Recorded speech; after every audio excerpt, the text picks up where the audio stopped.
All right, welcome everyone to Book of Experts TV. We're back, and today we're talking about how do you navigate a crisis situation? How do you navigate? Listen, I think a lot of people are feeling this right now, and specifically, we're going to talk to our guest today who has worked with mom entrepreneurs, professionals. Like if maybe you're feeling the pinch, this challenge on the home front and in the workplace, how do you navigate all this? Because it does feel like our world has turned upside down a bit.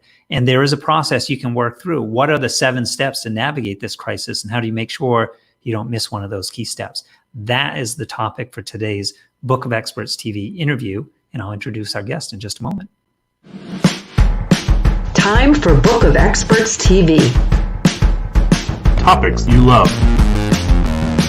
Experts you trust.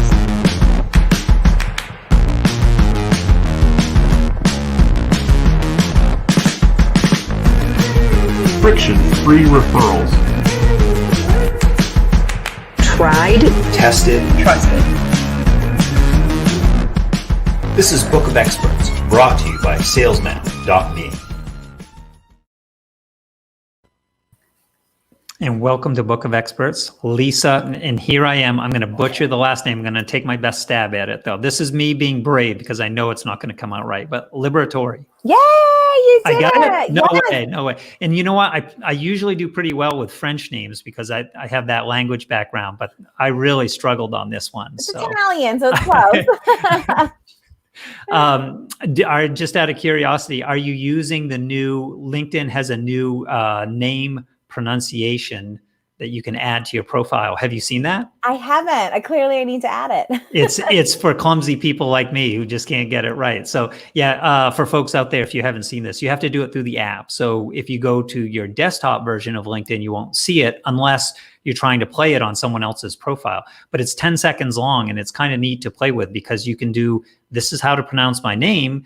And also you have a few seconds in there to sort of get a little extra, and this is why you should care kind of message. So something worth doing to folks. But topic for today, Lisa, super excited to have you on. I don't think there's ever been a more relevant time to talk about this. You have written the book, The Power of Transparency, and specifically, you are helping people navigate a crisis, which some folks are really hurting out there. So tell me a little bit more about what you've been doing and why. Sure. So I published The Power of Transparency 3 years ago. It is my story. I was happily married and I had 2 restaurants, investment real estate, and my husband was my business partner in all of those things. And the day after my son's 2nd birthday, he had the car packed and he was leaving. He was done. So my world fell apart, from the finances to the emotional to everything. There was no longer the roadmap that I had. And so I was in crisis. So the Power of Transparency really kind of talks about that story and about how I navigated it. And today I have an investment portfolio that's probably 5 times the size of the investment properties that I had with my ex-husband. I still have my restaurants. I have incredible business partners that manage the day-to-day.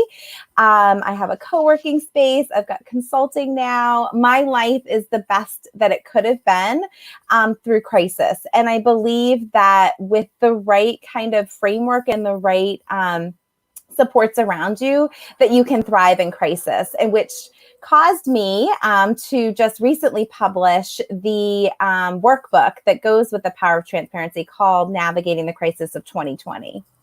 Interesting. So I'm really excited to dive into the framework and hear more about that. But I want to share with folks a little bit more context.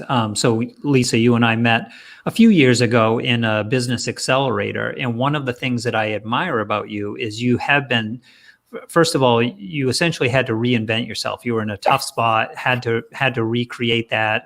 I met you just as you were early, like the chapter just coming out of these huge, Right. World-changing changes in your life, world-shifting changes, I should say. And so you were just in the early days. But one thing I saw very early on was you were building these relationships. Now you mentioned the real estate properties and portfolio that you've been building. You're an author. You co-owner in a co-working space, so Yeah. you have partners there as well. So you have multiple things going with different business partners that you've been able to forge these relationships and do a lot for one person, including being a mom with a little guy at home and making sure that you're well balanced there. So I'd love to hear a little bit more. Like, how did you did you know what the framework was when you were, or is this looking back and saying these were the key parts that allowed me to survive through this? I think for me, I've always been about community. I was on the city council. I was the president of the Main Street. Like, at my core, the restaurant was a community building space. I had a coffee and tea company, you know, my co-working space, the accelerator. I love to build relationships and community. And I think that that was the key to success, is that you're lost. There's so many unknowns and you don't have to know it all. All you have to do is pick up the phone and say, hey, can you help me with this? And like recognize that everybody has an expertise, and then leverage that. You know, people love to give their advice and their insight and their connections. There's not many people that I've met that said, I'm not interested in helping you. And if they say that, thank you. I'll go find somebody that is. So I have a lot of businesses that I am very fortunate to be involved in, and all of them have partners. I have found the greatest success is finding other skill sets to complement my own. And so there's not many things that I want to do alone. I love the idea of being able to bounce ideas off of other people and to see the problem and come at it with very different angles. If someone is watching this, either live, we have a few folks that have already jumped in live, and if you catch this on the replay, it feels a little bit isolating out there right now. Obviously, you have the social distancing. People have to live in these family bubbles, and you have to be very careful about mixing with others. Is this part of the framework? Am I getting ahead of myself? Like, maybe we should walk through the 7 steps first, but I'm just imagining that someone is saying, oh, it feels like I feel really alone right now. Not only is this an upside down world, that's a challenge by itself, but I feel really alone in this process. It's true, but it's reaching out. I mean, I reached out to you. I said, hey, how are you? Like, I'm doing this thing, right? It's all about, like, everybody has, I'm sure, in their LinkedIn, hundreds, if not thousands of connections, and Facebook and whatnot. And it's just saying hi. It's letting people know, because I think that the biggest thing is we're all feeling really alone right now. And, you know, and there comes a point where you need to be alone and you need to take that step back and you need to kind of think about your why. What are you trying to accomplish in this world? Because that shouldn't have changed through the crisis. Like, my goal was to be the best mom that I could be and to try to keep my restaurants open and to continue to move forward as a person, and nothing was going to derail me. So the divorce happened, but it happened in a way that was harmonious. Like, I would not let it be any way else. I said, you know what? We're bringing a picture of our son to mediation. He is our goal. When I'm thinking about how am I going to keep my restaurants going when it was no longer realistic for me, and nor did I want to be in them every day. So how can I get there? I knew what I wanted and I had to get creative. And I was able to find the information and create the licensing agreement to be able to bring on partners. So as long as you have a really strong why of where your future self is going to be, then all you need to do, if you have that, then it makes it a lot easier to know, who do I need to reach out to? What are those missing pieces? Is it the accountant? Is it the lawyer? Is it the friend that's gone through something similar that I can maybe get like a nugget of wisdom from? And so that doesn't change, or it shouldn't change. And if it does, that's great. Then take that time, create that vision, write it down, and then start working towards it. So I love this. You're going to have to help me organize the 7 steps in the framework. But I love that you're reconnecting and staying connected to your why. I love the example that you gave in the visual of having your son there in the divorce proceedings to keep that sort of front and center. What's most important here? I thought that was beautifully said. And also you talked about reaching out and connecting with others, seeking support, advice, recommendations, suggestions from others, and the people who aren't willing to play, there's somebody else who will. So, don't take it personally. Don't get hung up on that, but just use the people, the access to people around you to start those conversations. So let's put this in a framework. You walk us through the 7 steps, and where are we going to be when we finish up? Yeah. So, I think that, again, knowing your why is really important. And then the next thing you want to really think about are your core operating agreements. What are the things that are, absolutely positively important to you? Like what makes Lisa Lisa? And so when I'm stuck with these, really big decisions and I don't know, I go back and I kind of see, is that a core value? Do I believe that? How does that feel? And those are the things that are going to guide you and shouldn't change. And those are your like principles. So they take kind of a long time to come up with when you really start to write them down, but they're super important. And they'll be again, that kind of when you feel lost and confused, you have something written that you're able to be like, okay, this is what I believe. And it's really hard when there's so much confusion and there's so much media input sometimes on all the things for you not to get back to that core. So I believe that that's really important. Managing expectations with yourself and managing expectations with other are incredibly important right now. When the crisis hit, I all of a sudden had a 7-year-old with me all the time. Like most people probably did have children, had this substantial life change. The home office wasn't, I owned a co-working space. I didn't really have a home office. So I had to manage my expectations because I was used to having, 8 to 10 hours a day, kid-free, where I could work and I could be really productive. And now I'm still finding really weird pockets of time. And so I have to be really clear that like, I'm not going to be the person I was before COVID. And so I have to manage my expectations. My goals still remain, but maybe the timeline to get there has changed. And so I think that that's really important. And the sooner that you can acknowledge the reality that is, the faster you can get going on life. So I think that I've been very fortunate to be like, he left and I was like stunned and I was sad. And it's the same with COVID. And then I was like, okay, how am I going to get forward? What are we working with? And like, let's make a plan. It's a good analogy that of going. I've been divorced as well, so I know those high emotions, strong emotions that we all deal with, and this whole pandemic feels like a loss, like we're grieving something. And I think your example of you called it managing your expectations, but knowing things aren't going to be perfect.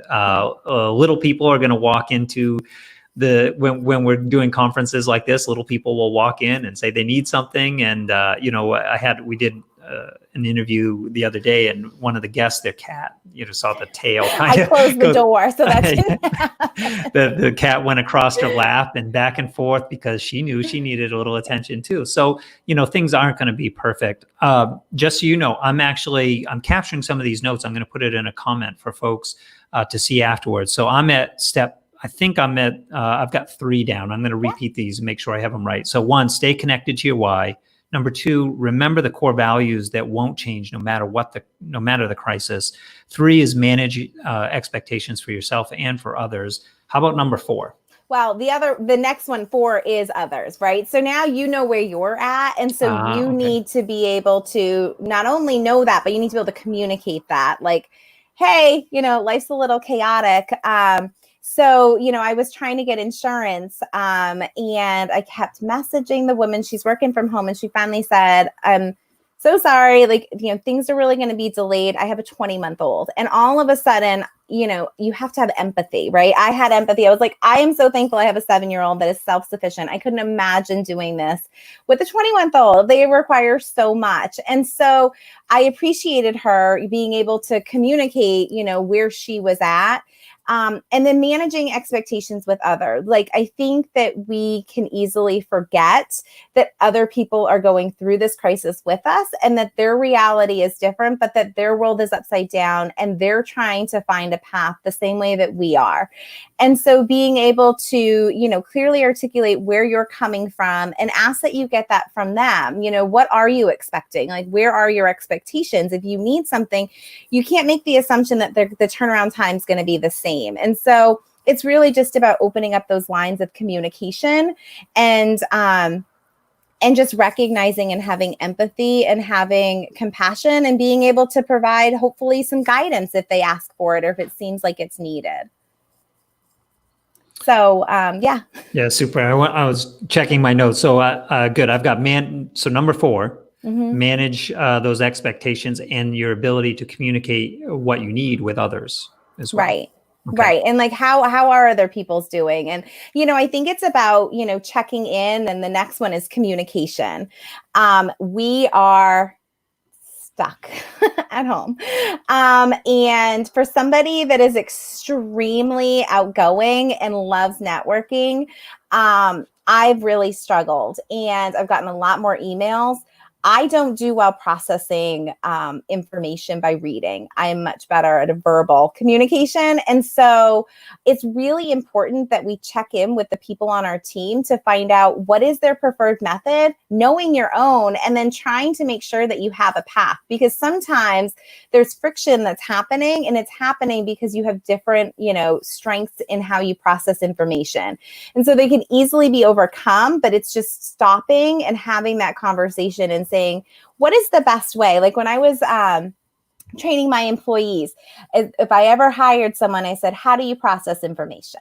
Because I am not going to give you a binder and say, go read that if that's not what you need. But if that's what you need, then let's do that, because that doesn't work for me. But I want to be able to accommodate and make sure that you're successful. So being a good leader and a good boss means adjusting or coworker, anything, being a good communicator. You have to be able to flex that and know where the other person is and try to meet them the best you can.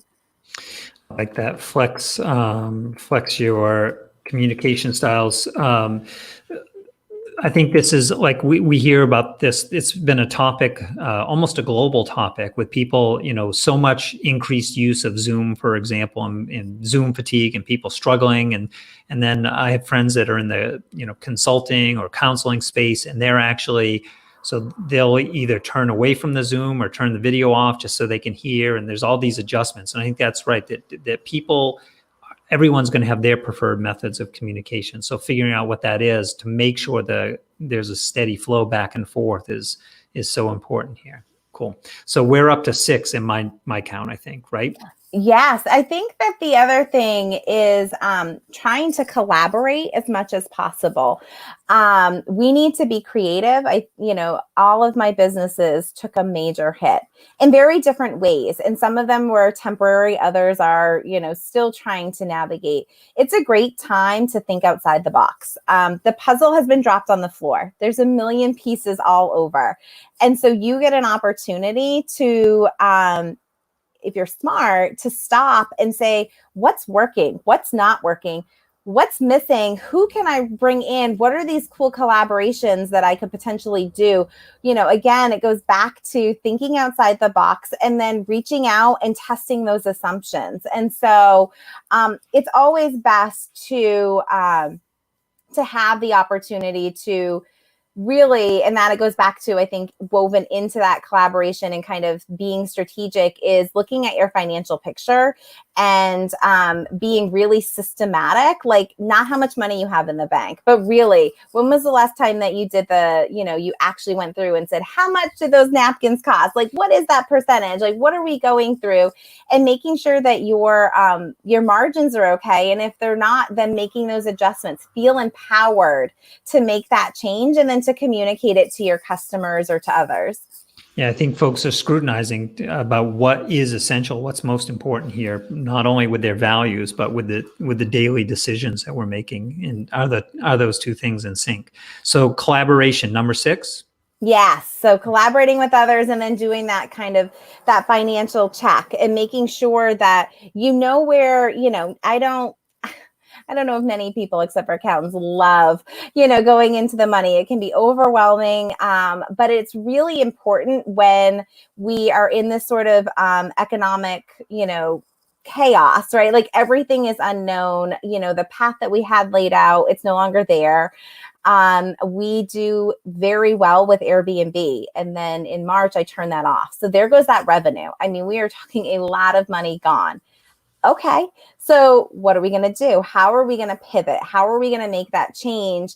How long is that sustainable? So that'll get us through this year, but do we need to think about a different plan? So you want to think about the financial immediacy, and then also, well, what happens? Like, we don't know where it's going to turn, right? I mean, this is the challenge when we're on a unknown path. Again, post divorce, I don't know what's happening. I don't know what bill's coming from where. But how can I best secure myself to be able to weather it? And to know your finances will give you confidence and give you power to be able to make decisions. And again, reach out to that banker. The banks don't want to see you fail. This is the time to really, if you don't have that relationship, to continue to build it and say, okay, so what do we do? You see it, I see it. How do we work together? What can I do creatively? What are the other options that are available?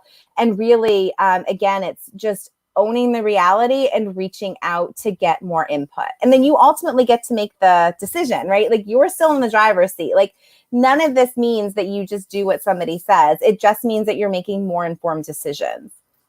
So number 7 is the financial piece, like assessing and making sure that the values that we decided on earlier are reflected in the decisions that we're making on a day-to-day basis and going forward. Really, sort of reviewing and looking at our model in new ways to make sure it's going to be successful going forward. Yeah, and recognize that your lifestyle might have to change. I mean, that is the reality. And again, it's temporary. I mean, I had a gorgeous home and I loved my home. But, I was given an opportunity to move to Bangor to start our first seed accelerator north of Boston. It was an incredible opportunity. So I went from this amazing home to living with my sister. My son and I each had our own room. And, we did that because that's what I had to do to get through that crisis. But I knew that I was going to get there, and I knew what I needed financially. And I knew that that my future of having a beautiful home with my son, that wasn't going to change. I was just taking a little detour, and it was a smart detour. I could have bought a house immediately, but I didn't know where I was. And so until you really feel solid, until you feel like the ground underneath you, like, okay, I'm staying here, this is the path forward, then I'm going to make a big financial decision. But till then, it's probably best to sit back. It's not comfortable always, but to sit back and to save your money and to be strategic and to know that end goal is still happening. And we just have to be patient and allow it to happen on a timeline where you're not going to have regrets. So Lisa, share with us, folks out there are going to hear these 7 steps. They can get into The Power of Transparency, the book or the workbook. Where can they go to get access to those so they can learn more about this process, how you navigated the crisis? You're doing it again, like all of us are in the current environment, and how they can learn from your experience. Poweroftransparency.com, and then it's available on Amazon, Barnes and Noble, all the places. And the workbook is it's a framework. Again, it's going over some of these principles in a little bit more detail, but it's giving you the pages to be able to kind of create your version of what you are looking for. And I'm always available to help. So the book was written a couple of years ago as you were sort of processing and what you had learned from your experience in the divorce and sort of reinventing yourself. Now the workbook has come out, and that is actually, I guess, inspired by the current events. Is that? It is. Yeah, I was working because I had a lot of people say, Lisa, I love your book, but like, how do I, it's my story. Like, what is the framework that you use? And so I was building a workbook, and I actually had gotten a proof back. And I looked at it, and the crisis had just hit, and I was like, oh, this is the wrong time. Like, there were some sections that did not make sense in the middle of a crisis. So I rewrote the book. I rewrote the workbook to focus it specifically on navigating this current crisis. Like, okay, what are the main things that we need to be doing right now? And then, we'll have a complete full workbook coming out once I feel like the ground underneath me is solid and that we can kind of have that type of thinking. So, it's just, it's uncomfortable, and I think but I'm very fortunate, because if you can lean into it and you do the work, you're going to feel more confident. Even I still don't know the future, right? I still have economic uncertainty that has not changed. I don't want to fool anyone, but I still know that I will get there. And I know because every day I'm doing things that are in line with my why. And so in some days, it's literally embracing my son and saying, you know what, there is nothing for me to do. I'm taking him to the beach. Like I'm not even going to check my email. We're good. Like I have done what I can do. And now my job is to focus on my son. And so it's just allowing yourself that freedom to feel what you're feeling, and to be able to know that that you're going to have some wrong turns, but that you can always correct. It sounds like a great resource. I'm sure we have moms, maybe even fathers and others out there, families that want to make sure they have that balance in their life, that it's not just a business conversation, but whether they're entrepreneurs or they're professionals, there is a way to navigate these uncharted waters. None of us know what's coming next. Right. I wish we did, but it's subject to change. Everything is subject to change right now. And so being able to find a little bit of, certainty, a little bit of stabilization under our feet is a big part of, and sometimes that's just taking little actions where we can, like you said, loving on the home front if that's what we need on a given day. So. Yeah, it's taking care of yourself for sure. I mean, it's pretty easy to get burned out right now, and to be able to take those moments and what are the things that give you joy. And for me, it's going kayaking with my son, so we're off, we're doing that, and it's watching him smile and laugh, and that helps to make me feel like it's going to be okay. And so for other people, it might be going off and meditating, and do that, and recognize that you need to take care of yourself.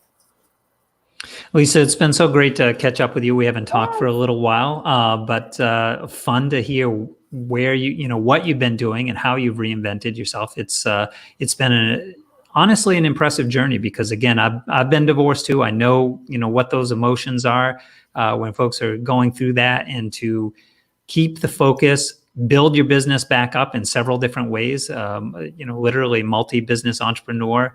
I want to say it's exciting, but I think your story's still being written. So let's see where you go with it. Yeah. And I think at the end of the day, it's just trying to be objective, right? This is why you write the things down, because your emotions are going to go high and low. I mean, mine still do, don't get me wrong.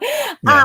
But before you make a decision, it's based on being objective, and it's based on the future. It's not this emotion right now. It's the emotion of joy and happiness in the future, and what's going to get me there. And so it helps you to, for me, it helps me to like recenter and not get too sucked down into the doom and the gloom, or the anger, right? That's very real. And so it's being able to allow those emotions to come into you, to own them, and then to release them, to get back to that future self. So you can get back on track. I hear you. So super. Thank you so much, Lisa. Again, folks, I put the notes, Lisa's 7 steps. I actually wrote a long comment, but wanted to outline some of that so you could see a bit more in the comments under this. Or you can find Lisa. I've got a link to LinkedIn that's in the notes down below. Or you can find Lisa and our other experts at bookofexperts.com. Lisa, so appreciate you taking a little bit of time. Thank you, everyone.